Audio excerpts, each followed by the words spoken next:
झारखंड जिले के साहिबगंज में 3 जघन्य हत्याकांड को अंजाम देने वाले बदमाश को पुलिस ने गिरफ्तार करने में सफलता हासिल की है। पुलिस लाइन स्थित अपने कार्यालय में एसपी नौशाद आलम ने प्रेस कॉन्फ्रेंस करके बताया कि उत्तर प्रदेश चंदौल के बलुआ थाना में खेलवानी निवासी संदीप पाल वारदातों को अंजाम देने के बाद लगातार फरार चल रहा था।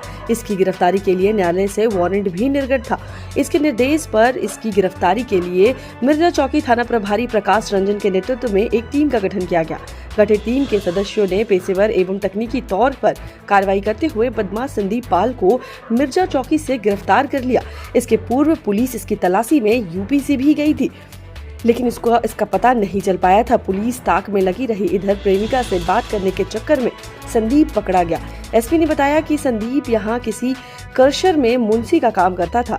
इस बीच उसने अपने सहयोगियों के साथ 3 मार्च 2021 को पत्थर व्यवसायी धनंजय मिश्रा को अगवा कर लिया था। इसके 10 दिन बाद 13 मार्च को जिरवाबाड़ी ओपी क्षेत्र के अंबाडी रेल लाइन स्थित पुलिया के समीप से जमीन के अंदर से धनंजय मिश्रा का शव बरामद हुआ।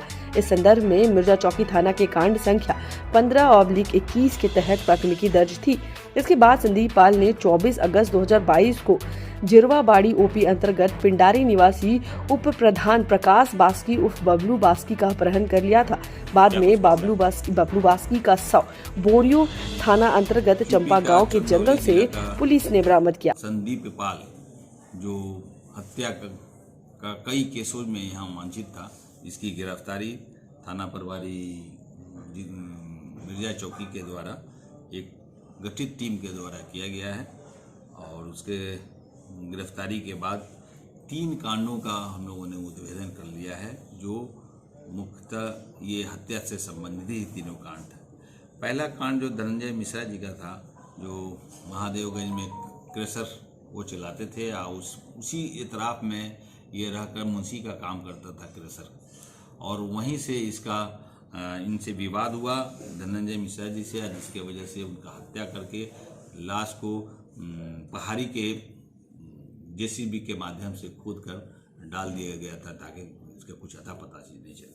लेकिन प्रशासन को उस वक्त सहयोग से इसकी गिरफ्तारी हुई थी, जिसमें बाद में बेल आउट ये हुआ था। बेल होने के बाद माननीय न्यायालय के तरफ से वारंट के बाद कुर्की जब्ती भी निकाला गया था चौंदली से, लेकिन ये आदमी और ना इसके बेलर इसको उपस्थापित करा सके।